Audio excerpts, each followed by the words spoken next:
Hey everybody, I'm Tasha with the Major Change Group, and today, y'all, we got a special guest in the house. We got William from Before the Billions. He's going to be on the channel today, and we're just going to be chit chatting because the other day when I was doing my live stream with Nell from Water Your Soul, and we was talking about credit and things like that, and at the end of the live stream, William had asked a great question in regards to some things that he had been going through for 2024. And so I thought that it would be very interesting to get him on the channel so we can talk about how he had been laid off from his job since April. So we're going to really talk about how did he kind of prepare? Was he prepared for that in the, when it happened? And then how did he get through that now that he has found a position even better than the position that he had before? He is a data engineer in Atlanta, Georgia. And so we are going to bring him up so he can tell us about his journey. Let's get started. What up, Before the Billions? What's going on? Hey Tasha, how are you doing? I am doing well. It's been a minute. It has been a minute since we have chit chatted, but from time to time, I will see your videos come across. So before we get started, can you tell us a little bit about yourself? Yeah, so thank you for having me up here, Tasha. I appreciate you. And I am William Orgetrice. I'm born and raised here in Atlanta, Georgia.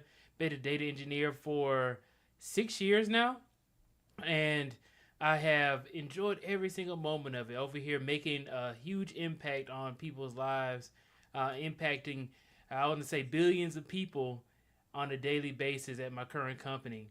And right now, work for one of the top 15 privately held companies, family-owned companies in the United States. And it has been a pleasure just to go from getting laid off in April to working for such a large company that makes a huge impact in a positive way in a lot of people's lives without people even noticing. And yeah, I obviously um, had to go through a lot of different changes in order to get to where I'm at. And I guess we can kind of go through that today. Yeah, most definitely. So I kind of want to start off because I know it's been a minute. So the last time we had chatted, you had got your house and all that stuff, and then we had even talked about credit cards and things like that. And so then fast forward to April, and you said this happened on April Fool's Day. It did. And so tell us, like, before that happened, where would you say that you were in your finances, and how were you feeling? Yeah, so I had a nest egg and it helped me out. I did have 6 months of savings saved up for just an occasion because, I mean, you never really know. I've been saving up for several years just to save up some money. At the time, I had around like 30K saved up Mm-hmm. because I would just like put in, I think it was like $200 every week because I was making decent enough money. I was able to pay off my bills, and I put $200 into a high yield savings account. Okay, yeah, that's good because I was going to ask you, where did you put that? Do you mind telling us what high yield savings account did you use? At the time, it was Ally Bank. Okay. So now there's higher yield savings Mm-hmm. accounts, but that at the time I was using Ally Bank, and actually Ally Bank helped me to save the money to get my house that I'm in now. Wow. So I like Ally Bank. They have a building out there in North Carolina as well. Okay. So it's a fintech hub. But yeah, that I saved up around 30K in order for me to just have like a nest egg just in case if I get laid off and it came up and I Mm-hmm. needed that money. So, and I also got a severance package as well from my previous employer. Okay. So then, so you pretty much, in my opinion, you were prepared because you had saved up 6 months because, we always talking about creating an emergency fund. And then, I think it's great that you had, it in the high yield savings to where it was earning some money. And next thing you know, you on April the 1st, they come and they say that you are going to be laid off. Now, before that happened, did you get any kind of inkling that something was going on with the company? Yeah, it's interesting. It was my director at the time. He wanted to meet everybody in person and do lunch on the team. Mm-hmm. So we ended up going out to lunch, and we went to Blue Moon, the pizza place, and we were just chit chatting. And he told me that there's gonna be a lot of changes. Gonna be some hard times coming, but Mm. he didn't say exactly anybody was gonna get laid off. Mm-hmm. It just so happened that you know they were planning a layoff for this may not be promoted, but they had been planning a layoff for quite some time actually. When I Okay. spoke to one of the VPs of the company, they said, "Hey, we had known about it for a few years now that we were going What? to be doing that Okay. they were going to be doing a layoff." So, Mm-hmm. Wow. And so you said that they had met, they wanted to do, like a meetup, and you got to see all your coworkers and all that kind of stuff. And so mhm. when he was saying that, what was your thought? Were you thinking, okay, maybe it might come down the line, or did it? Honestly, I did not know. I knew some people were going to be impacted. I didn't know it was going to be me. Okay. And they still are doing some layoffs. So it's kind of like, you know, it was like it came in waves because Mm, there was the first wave of people who got laid off well before I did, and it just happened out of nowhere. And then okay, we had a few more months. 4 months later, I get laid off. Several months later, people are still getting laid off from my previous team. wow. So it's kind of like it's happening where they're doing some Mhm. transformations. Now, I'll say this because, especially, within the last year or so, everybody is talking about tech and things like that. And so, high figure, earning, and you just think that, possibly, and then boom, this happens. How did you feel once they had came and they said that, okay, you're going to be, getting laid off, and then you stated that they're going to give you a severance package? Like, overall, how did you feel? Honestly, I was more so. I remember I can't remember the guy who said it, but it was somebody on YouTube, and they were saying to be just grateful to have the opportunity, Mm, right? Because without the my previous job, I would not have my house. I right. would not have been able to invest into my business. Mm-hmm. So it helped me out tremendously for the 4 years I was working there. And then, so I have really nothing bad to say about them. Okay, that's It's more great. so, yeah, it's like, I appreciate my team. I appreciate, the investment they put into me. And then I just, moved on. Mm-hmm. They even paid for my career coaching. Ooh, okay. And I, So, I definitely want to get into that. But before we do, I want to give a shout out to some of the people that we have in the chat. So I want to shout out to Prosperity Insight Hub. How are you doing? Thank you so much for joining. And we got K Business Channel. Oh, this is Wally. Wally, how are yep, you Wally. doing? I haven't seen you in a while. And First Gen, what's up, First Gen? I haven't seen First Gen in a while either. I'm just so glad that y'all were able to join the chat today. And so now let's get into, because when you had originally found out that you were going to be laid off, and then especially seeming like there are a lot of jobs out there, possibly, did you think that it was going to last 6 months? I did not know how long it was going to take. I Mm-hmm. remember it's kind of interesting. I was I went on vacation and everything like a month afterwards. Went to Mm-hmm. Vegas for the first time to go to a conference. I was going for like a purpose. I was going to the Google Mm-hmm. Cloud Next conference. I got a free Okay. ticket to go, and I was like, okay, well, why not? Go meet people in another state Mm-hmm. and get my name out there. And actually, some of the people who I met at the Google Cloud Next conference, I saw at other events here in Atlanta. Then I ended up going to Belize. Uh, What? Okay. but I was like, okay.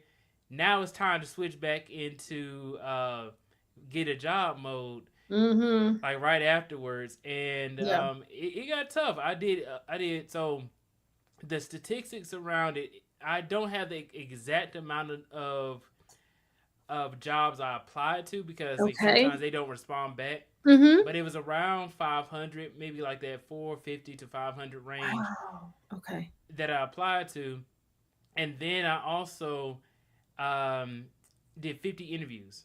Okay. So So, you applied for over 500 jobs and well, you had not 50. over 500. Okay.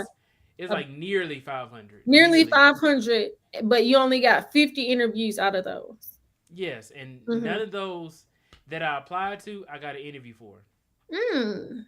Okay. So none of them. None of them. Every single interview I got was from a random phone call from a recruiter Okay. or somebody reaching out to me via LinkedIn. Okay, so LinkedIn was really good. So I want to give a shout out to Wally. Thank you so much for the $5 super chat and supporting the channel. I really appreciate you for that.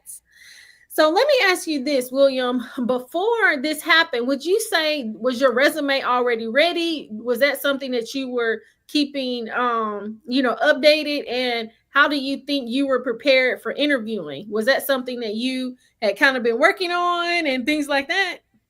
Yeah, I was working on it. So I used to work for career services at Georgia State University, so I know how to construct a resume. Mm-hmm. And also with the new AI tools, I utilize like Chat GPT Ooh, as one okay. of my ways of building up my resume. In addition to actually, I had people from several different avenues. Like I'm also a part of the Russell Innovation Center for Entrepreneurs here in Atlanta, and some a connection from there hooked me up with a resume writer.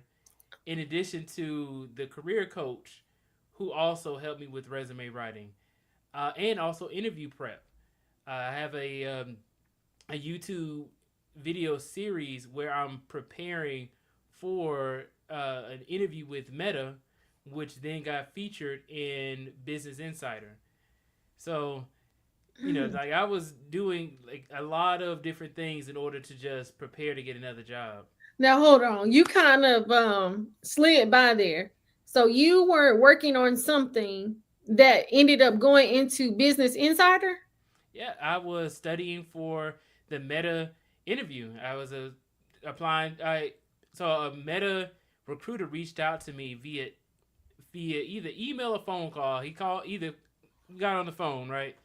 And they said, "Hey, we're going to be interviewing for a data engineering position. Wanted to see, your temperature on it. Wanted to see if you'd be interested to work at Meta in Menlo Park, California." Hmm. And I was like, "Yeah, of course I would." And the thing about Meta is that they give you a whole bunch of time to be able to prepare for their interviews because it is difficult, Ooh. like academically difficult. How many So stages? What is their interviews? yeah, they have the initial phone call with the recruiter. Then it goes into like you have to like do the interview prep, and you could take around 2 to 3 months if you want to. Wow. Probably even longer because they say, hey, just take as much time as you need to. Hmm. There's no real rush. And so you have like the interview time, and then you have like the first interview with a team member, and it may not necessarily be on your team, but it's just somebody who was like a data engineer or Mhm. somebody at like similar role, and they're going to be virtual.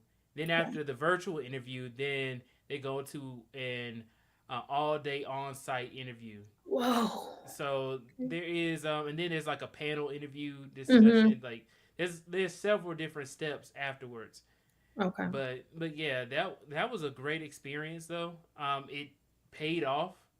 I knew that if I made some content around it, it could potentially help others. Wow. So that was the Yeah. whole goal, and it ended up helping others, but it also helped me as well. Yeah, yeah, and that's really why I wanted to have you on the channel because it's not, it is, to understand your story about being laid off, but really it could be even, let's say you're at a job and you're not making as much money as you want. And you can see even from the beginning, you stated that you were already creating an emergency fund. So that's already number one, creating an emergency fund, either one, if it has to be, because you said you were doing 200 or $300 every week, but you have to just start where you can because it'll all work out. But before we keep going, I want to say, shout out to Kay. I'm sorry, Kay. Thank you so much for sending that $5 super chat. I really appreciate you for supporting the channel. Now, um, especially when we think about, something happening like that, how would you say, because, at first you was going on these trips, you went to, Vegas, then you went to Belize. So, you saving 30,000 and then you got a severance package. How did you manage that money, especially not knowing how long it was going to take you to be able to find a position? You got this Yeah, house, you know what I'm saying? You got a house. I don't know if you had a car payment, like, oh my goodness. yeah. Luckily, I inherited a truck from my granddad, Okay. so I didn't have to pay a car note, or Mhm. I do have to pay insurance, car insurance. Yeah, You yeah. can't get away from that. Mhm. And yeah, for my house always comes first, right? So Yeah. I would always make sure that I had at least 6 months of paying down my house without having to defer it or anything like that. Right. Because that option is available to homeowners.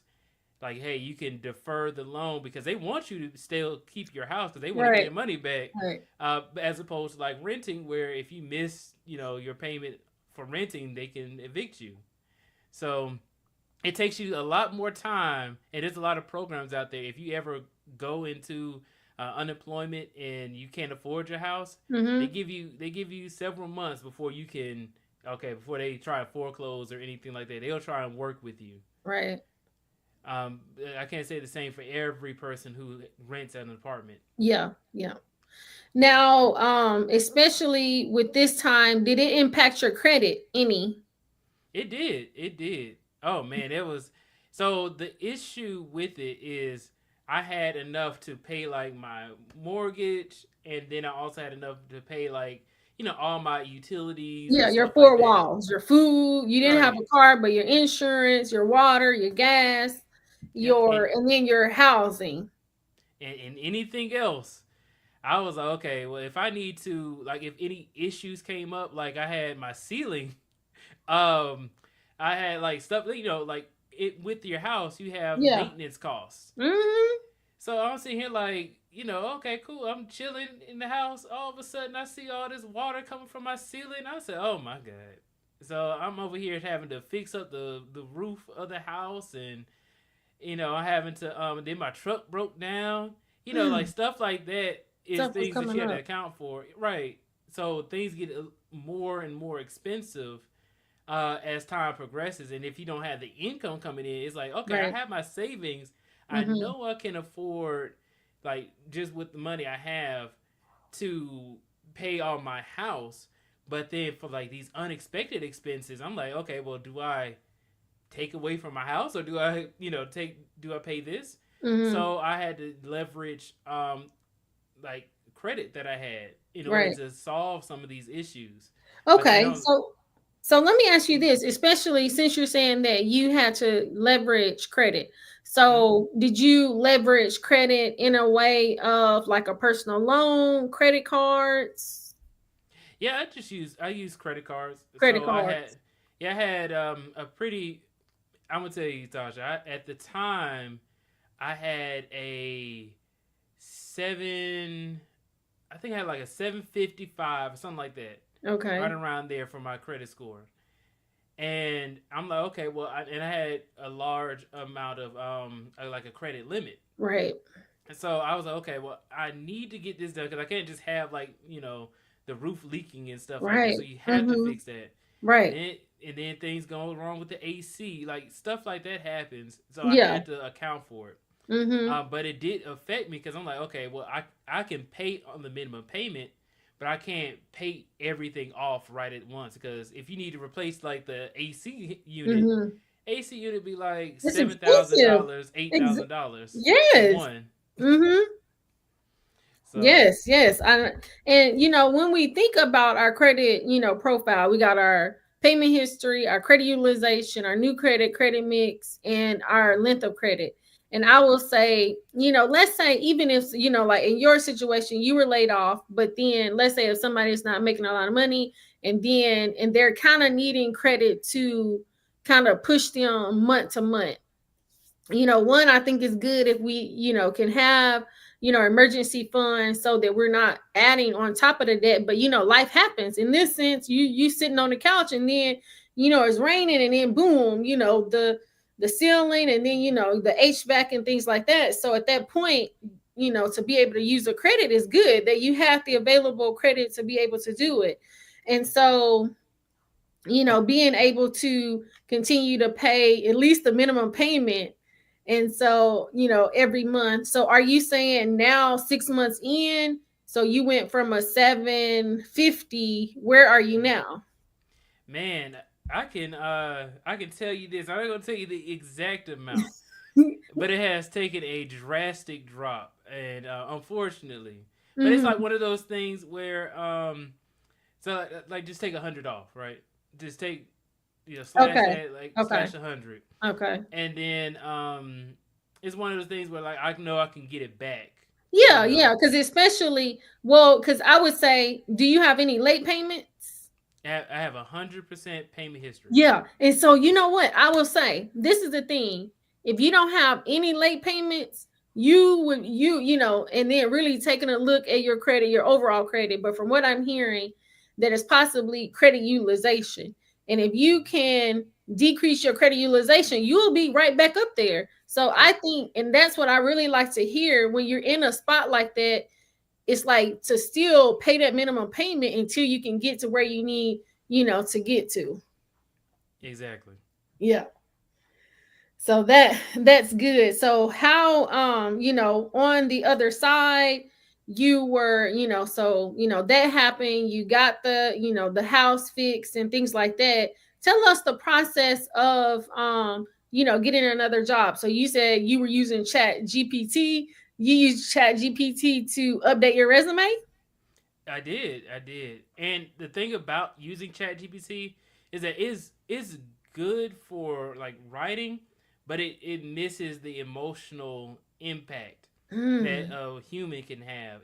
okay. All AI is doing, artificial intelligence is doing, is just trying to see what word fits next best. So but if a person would think, okay, well, I want to talk about like the impact that I'm going to be having, and what I can provide as valuable to a company. Mm-hmm. So that's how I changed my resume. Like I would use it for like grammatical errors Mm-hmm. if I want to figure out a word that may be better.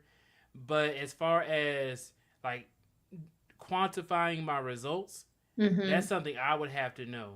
So if I Hmm. say, hey, I was able to cut down on developers' work time by such and such percent, or I worked on a team of 20 people and impacted 100,000 people with the product I worked on. I work for a Fortune 500 company that impacts uh, the countries of United States, Canada, and Mexico. Those are some things that I will put in my resume Okay. that will make people care, and why they would say, hey, this actually impactful. Like the work that you did was more than just tasks and responsibilities. They actually helped the company make more money, or Right. save money. Mm-hmm. Yeah, most definitely. Because especially having, to be able to quantify, with numbers is really good, on your resume. Mm-hmm. And so, as you were interviewing and things like that, tell us some of the things that you were doing, like with networking, you were getting more certifications, and also you had a side hustle that you were doing as well. Talk to us about that. Yeah. Yeah, so a few things about it. So as far as networking, I have gotten to the point where it is just a part of my life now. I cannot get away from. going out to events anymore. I went to an event yesterday. Wow. So um I remember back when I like right after my director told me like, hey, there's some hard times gonna be coming. Mhm. When Overdrive would go into events, Mm. and I would go to at least one event per week. So 4 events per month, and sometimes more, right? Almost it was almost something to do every single day where I'm meeting a lot of people, and that helped me because I will post about my experiences Wow. going to these networking events, Mhm. meeting people. Sometimes I'll ask people for advice or from like mentorship, and something that they said really piqued my interest, and I will make a post about it and share that with people, so that way I get more eyes on me. So Wow. that way, oh, okay, this person is really like interested in this, passionate about it, and is reaching out to industry professionals for help with getting a new job. So that helped me. But then also another thing that you asked about was my side hustle, right? Where I was, you know, so I've been building websites for since I was in college, and so I had a lot of experience. I would also do it professionally when I worked at the Home Depot, and I was working on their website, on the Home Depot's website. Wow. That's cool. And thank you. And I, know how to build websites. I started doing consulting for small businesses in the Atlanta area and helping them to build their websites. Hmm. Um, I had some great clients and I've had some bad ones, but overall, I enjoyed the process of building websites. Even on my YouTube channel, I would just build a website, like my own website, for fun Hmm. and Yeah, just because you create were doing content. that at first on your channel. You would be building websites and stuff, and Yeah. that was kind of cool. But yeah, I saw that story of that man at Starbucks. I'm just Oh like, yeah, I'm not for sure if it was a man or a woman, but I was it's just a man. like, oh my god, I can only imagine. Yes, it was definitely like for the people who had not watched it, it was just a bad client, didn't want to pay for the services rendered, and I was like, man, I should have charged them beforehand. Yeah, yeah. So So that's what I was gonna say. I know you were saying that you were thinking about stopping, but especially, I don't know if this is ingrained in you to want to do that, but it's like, how do you think coming on the backside of it, what do you think that you will do to where that kind of stuff won't happen? yep. You know what? People have reached out to me, said they said everything that you do get paid up front. Mm, So yeah, I'm gonna be doing that, but I'm gonna like essentially what I'm thinking about doing is just changing my business services, okay. so that way it's not going to be me working on people's websites. Really, it's because not because of that specific like that specific story, Okay. but because of bandwidth. It takes a Hmm. lot of time and money because I have to pay for like the licenses, and for me to actually do it, like my time is a lot of is valuable, and I don't Right. want people to be like, oh yeah, I can just give you like $200-$300 to do this, even if it's a No. small thing. It's Right. like it's still costly, and sometimes it requires me to have to sit there for hours to think about how to solve a specific issue, Mm, or I got to get on a call with support and stuff like that and solve the issues. So mm-hmm. I'm like, man, it's a lot of time invested to do these kinds of things. Right. So I'm thinking about doing something where I just do website development for fun for myself, Mm-hmm. but switching that out with public speaking as my Ooh. business. Okay. Now let's get into that a bit. What do you think? Because I was thinking of three ways to, thrive during the layoff, or let's say if you're not making as much money. And so I would say one, we want to make sure how can we kind of prepare before to where Mm-hmm. one, we know how much either is coming in, and then we know how much all of our expenses are. That way we can have our four walls covered, but then we know, let's say if I have credit card debt or whatever it is, I know that I have to pay this first and then I can work out the rest. And then the second thing is you were working on your resume and you were working on interview prep and all that kind of stuff kind of prior to.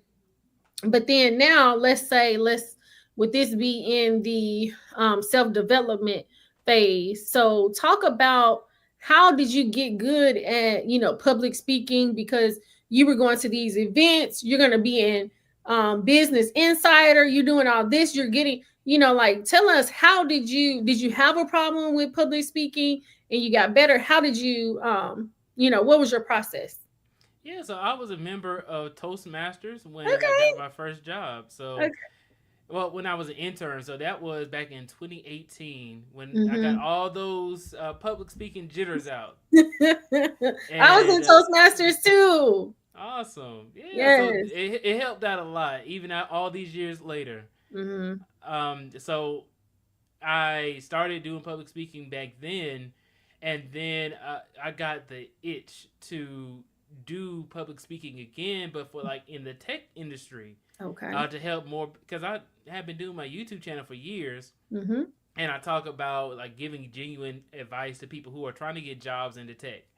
So if I say, hey, why can't I just do this but in person? And I was getting a lot of resistance. I Mm. would tell you that I was getting a lot of resistance at Okay. first because I was applying to like sending out papers and applications to conferences and meetup events and networking events, and everybody was just either saying no or we don't have the capacity, whatever it is. And also another thing is I didn't have a job at the time either, so it's not like they can say, "Oh, well, maybe your company can help sponsor the Mhm. event or something." So I didn't have like any backing either. Okay. So it was just me, and I noticed that the more I kept applying, I just kept getting no's. But when I started making more posts, then Mm. more people started reaching out to me, and when I kept going to more networking events, I started to meet more people who will follow me on LinkedIn to see my posts, and Okay. then spread it out even further. And then a connection reached out to me and said, "Hey," and I did not remember this guy. I will be honest. It's like, but they reached out to me and said, "Hey, I'm trying to restart my meetup group called the Atlanta Tech Meetup Group. It's just the name, Atlanta Tech Meetup Group." And then they said, "I'm looking for speakers. I want you to be our one of our speakers." And I said, "Okay, great." I have a newsletter I've written about this topic, talking about nobody buys humble, and essentially telling people to have pride in themselves and to start bragging about the skill sets that Yeah. they have. Mm-hmm. So they reached out to me. I did the speech. I was a keynote speaker for his meetup group, and that really started everything off. Where everybody was telling me no, it only took one connection to have the position to put me in position to bring me up, so that way I could do public speaking outside of just Toastmasters Mm-hmm. and outside of just my YouTube channel where I'm impacting people in real life. And since then, I did speaking there. I have done speaking at Clayton State University as like a lecturer. Wow. Some Another connection reached out to me on LinkedIn as Mm-hmm. well, and they also want me to come on again to give a presentation in March for Clayton Ooh. State University. Okay. And yeah, and I had a speech last week at McClinton Scholars, the mentorship program, and that was awesome too. I was a panelist their on their program. So I'm getting a lot more speaking engagements Mm-hmm. after months of people just telling me no. Wow. Now, are you talking about your journey of, being laid off?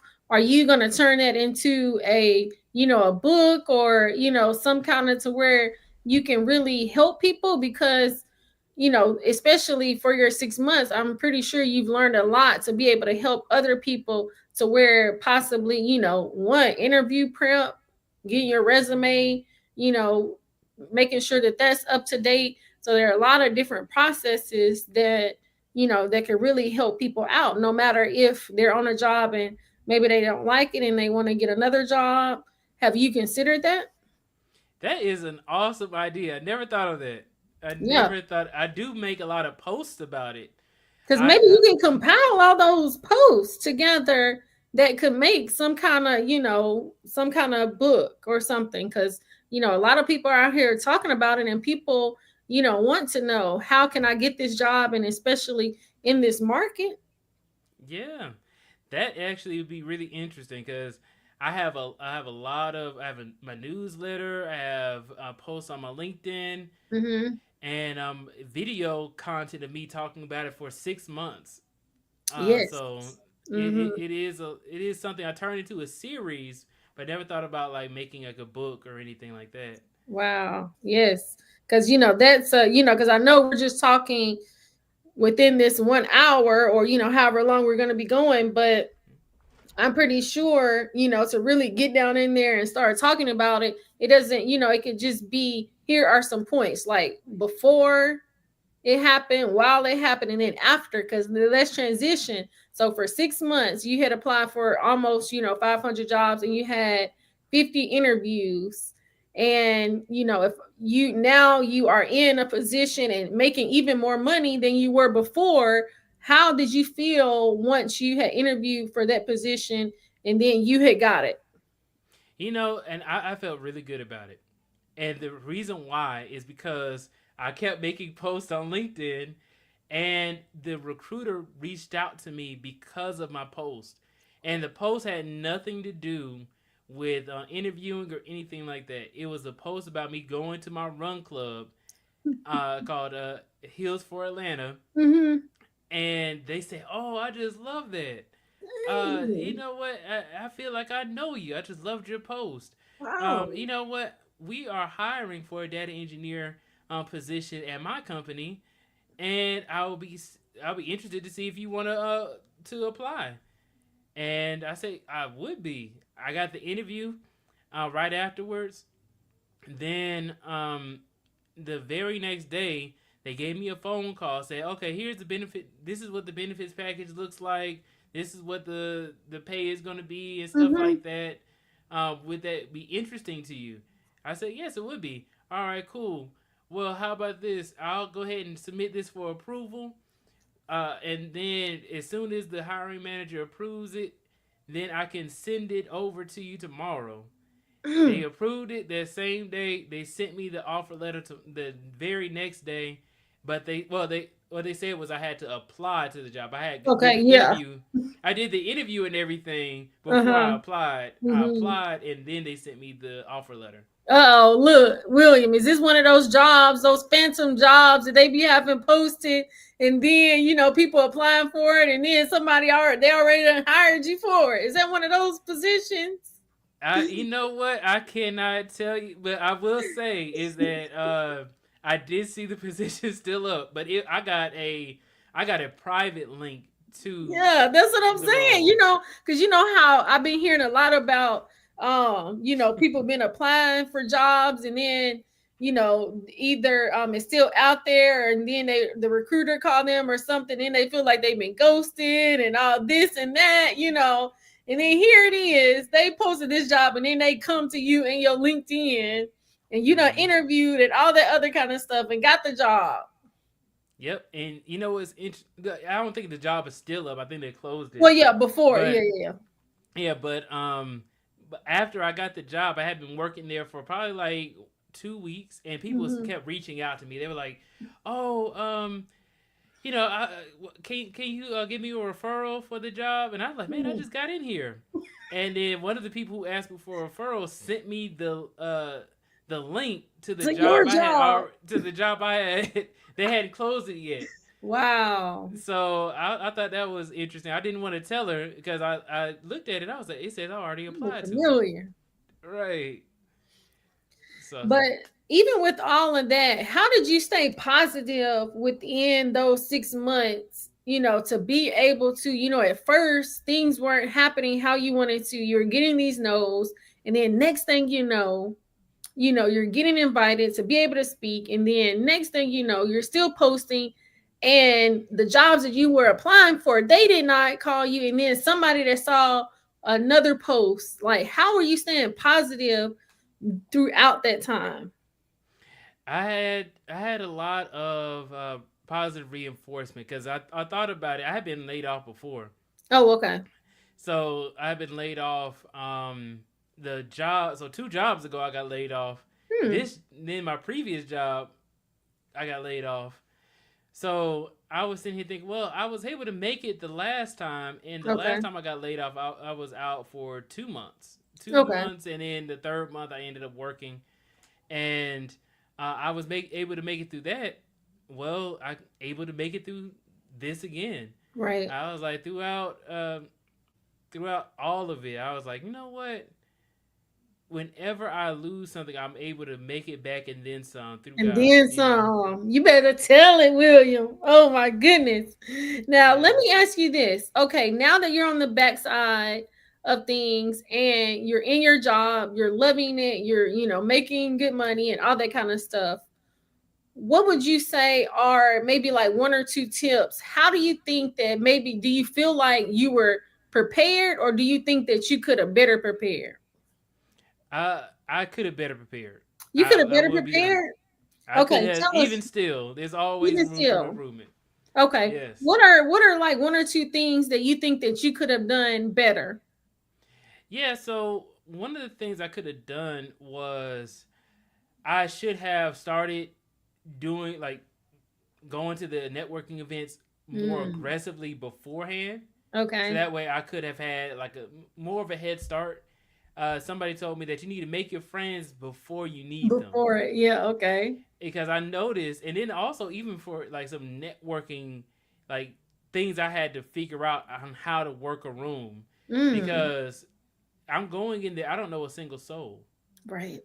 and I don't know anybody in there, so I had to get out of my head and start. Hey, how are you doing? Oh, you mind if I interrupt? There'd be a group of people. It'd be Right. 10 people in the room. Hey, you Uh-huh. don't mind if I join in? And I just do that. But there were some issues I noticed was when I would give my elevator pitch on trying to meet somebody, I didn't know exactly how to go about it per the environment, because everybody's different. If I'm Right. going to a business event, my elevator pitch needs to be somewhat about my business or how I can or what do I do.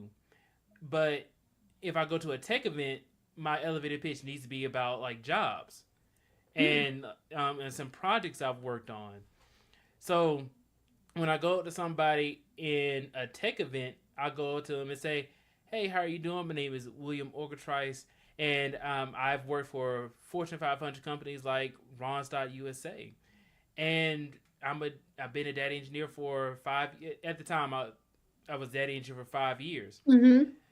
So um, that's how I would kind of essentially start it off, and I say, this is what I do, and this is what I'm looking for. I'm looking for more data engineering roles, Okay. but I noticed that that elevator pitch doesn't really work because like it comes up like you're wanting something from somebody. Hmm. So now that I have a job, I'm like, oh, well, I don't need anything from anybody. I Right. don't want anything from anybody. I'm Mm, just genuinely getting to know people. And just in case later on in life I need somebody to put me in position or to be looking out for me, they can see my work for a longer period of time, and then they can do that. Oh, I feel like I know you. So I'm going to be looking out for new positions or new opportunities for you. right. Wow, that's Yeah. cool. Now, are you working from home or are you working on site? I'm hybrid, Okay. and right now there's no strict requirements for me to go in, but I do go in 3 days out of the week. Mm-hmm. You like So that? I do. I started to change my mindset on the remote work, Mm-hmm. because I used to be like, oh, I only like to work remote. But then Mm. I'm noticing I enjoy going into the office because I don't live too far from my office. I'm only like Mm-hmm. 25 minutes away. Okay.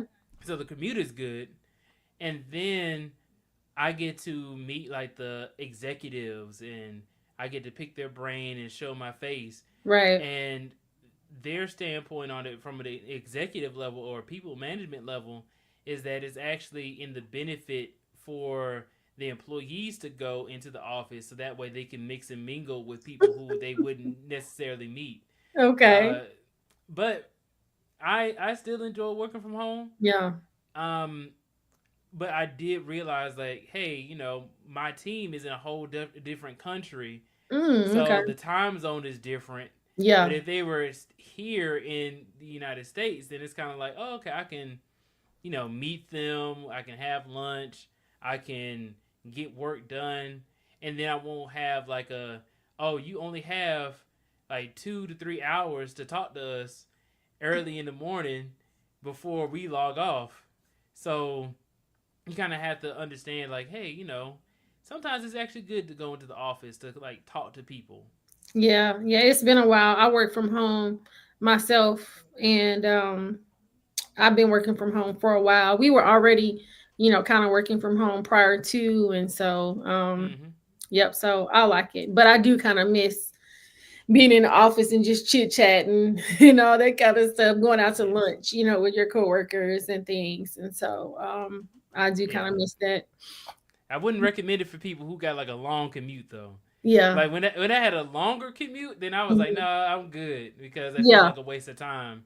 Yeah. But Cause I can tell you, like last week, I was off on a Wednesday during, I was off. And so then, but I was going to get my oil change. And so I had it when I made it early. It's like, why did I make it early? And I'm just like, y'all, ooh, I'm just so glad I work from home. I don't know how y'all do it.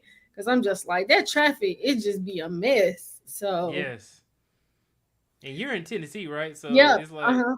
Yep. I'm in it's Nashville. So, yeah. So the traffic's not as bad as Atlanta. yeah, look, I'll tell you, it's not as bad as Atlanta because I come through Atlanta to go visit my family, and I'm telling you, oh my god, it is just like it is like a certain area to where it's like you really have to pay attention, and I'm just like, oh my goodness. So Yep. yeah, it is crazy there, but it's a really nice drive. It's a really nice drive.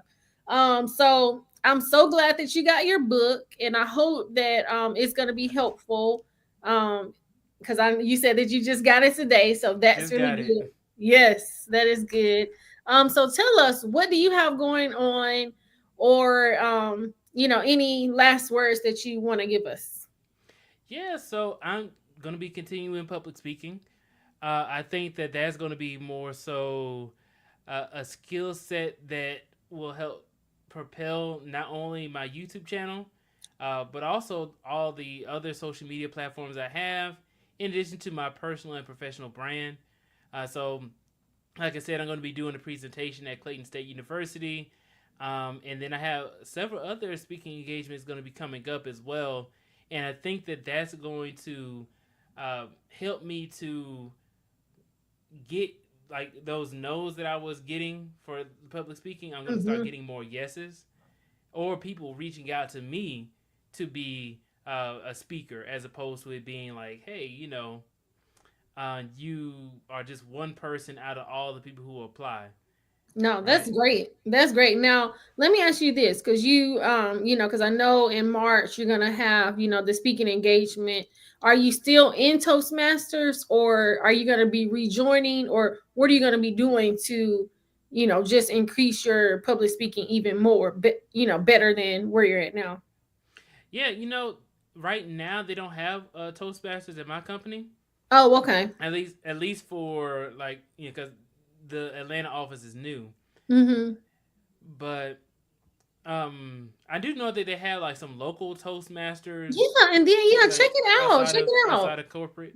Go on the website. Yeah, go on the website, because I was in Toastmasters, and I agree with you because so I was in Toastmasters probably 20, maybe 2017, 2018, up till probably about 2021.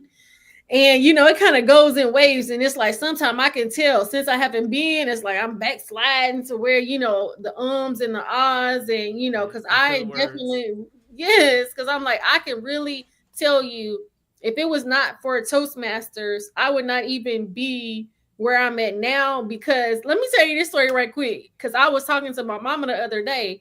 Because you talk about, like, I am just so surprised that I'm in front of the camera for one, because I'm just not one, I'm more behind the scenes.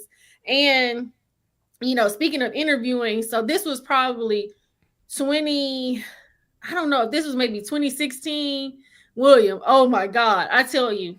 So I was going to have a panel interview. So it was probably 8 people in the interview.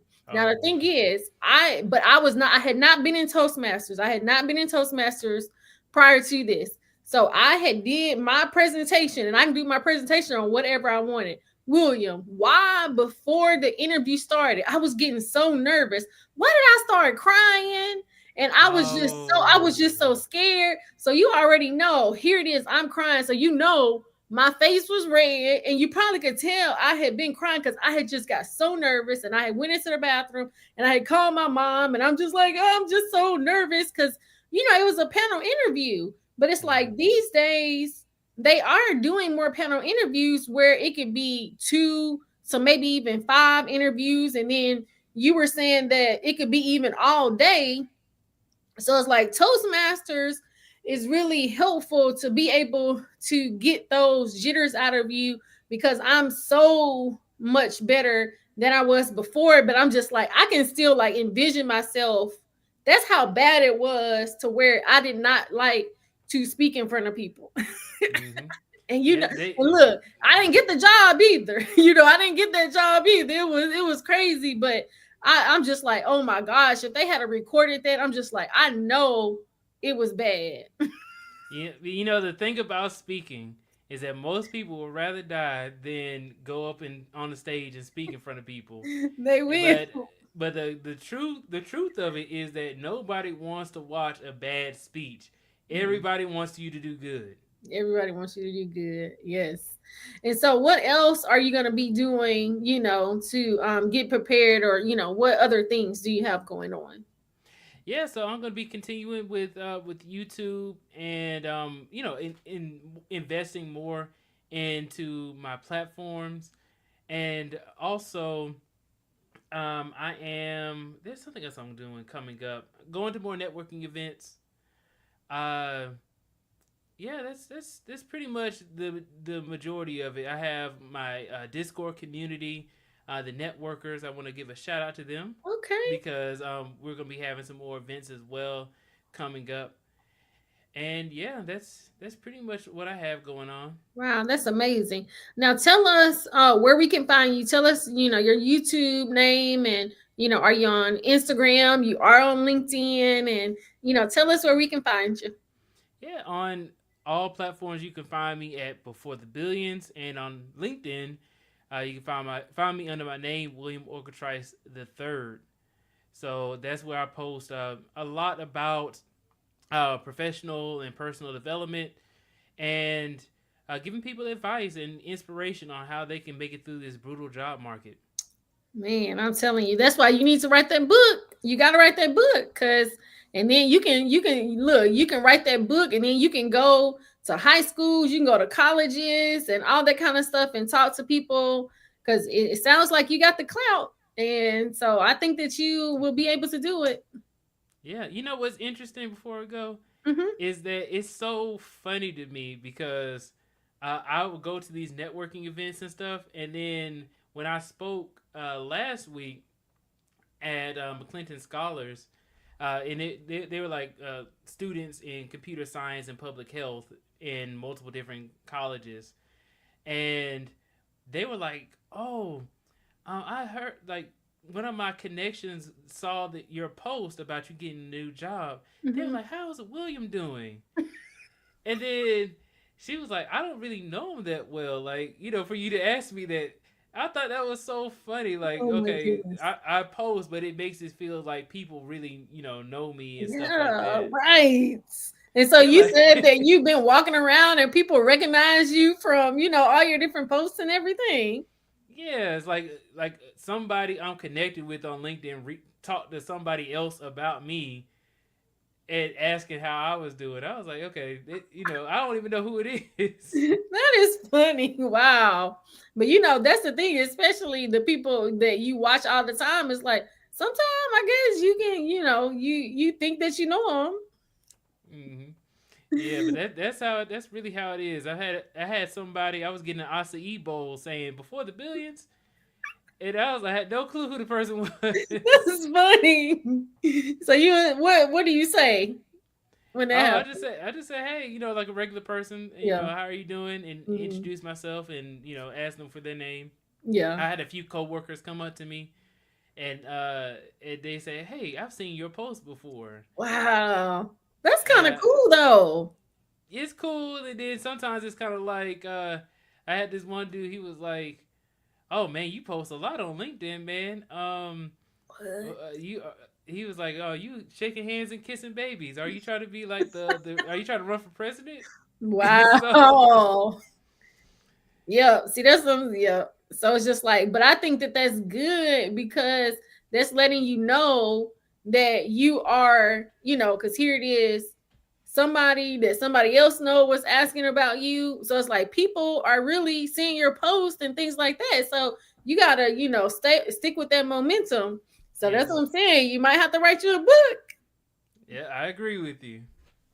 You might have to. But William, I just thank you so much for joining the live stream today and coming onto the channel. I just really appreciate you and much success as you go on, and I definitely hope that that book is going to help you, to even be able to increase your credit score. I definitely think that it will, and so maybe you can come back in a few months and let us know that you have gotten your credit score back up to a 750 or maybe even an 800. Oh yeah, I'm shooting for that. What is it? 850. I'm shooting for that Yeah, eight shoot for fifty. that 850. Yeah, I'm Well, going for the top. everybody, thank you so much for joining the live stream today. And I hope that you have a great rest of the night. Have a good Maybe one.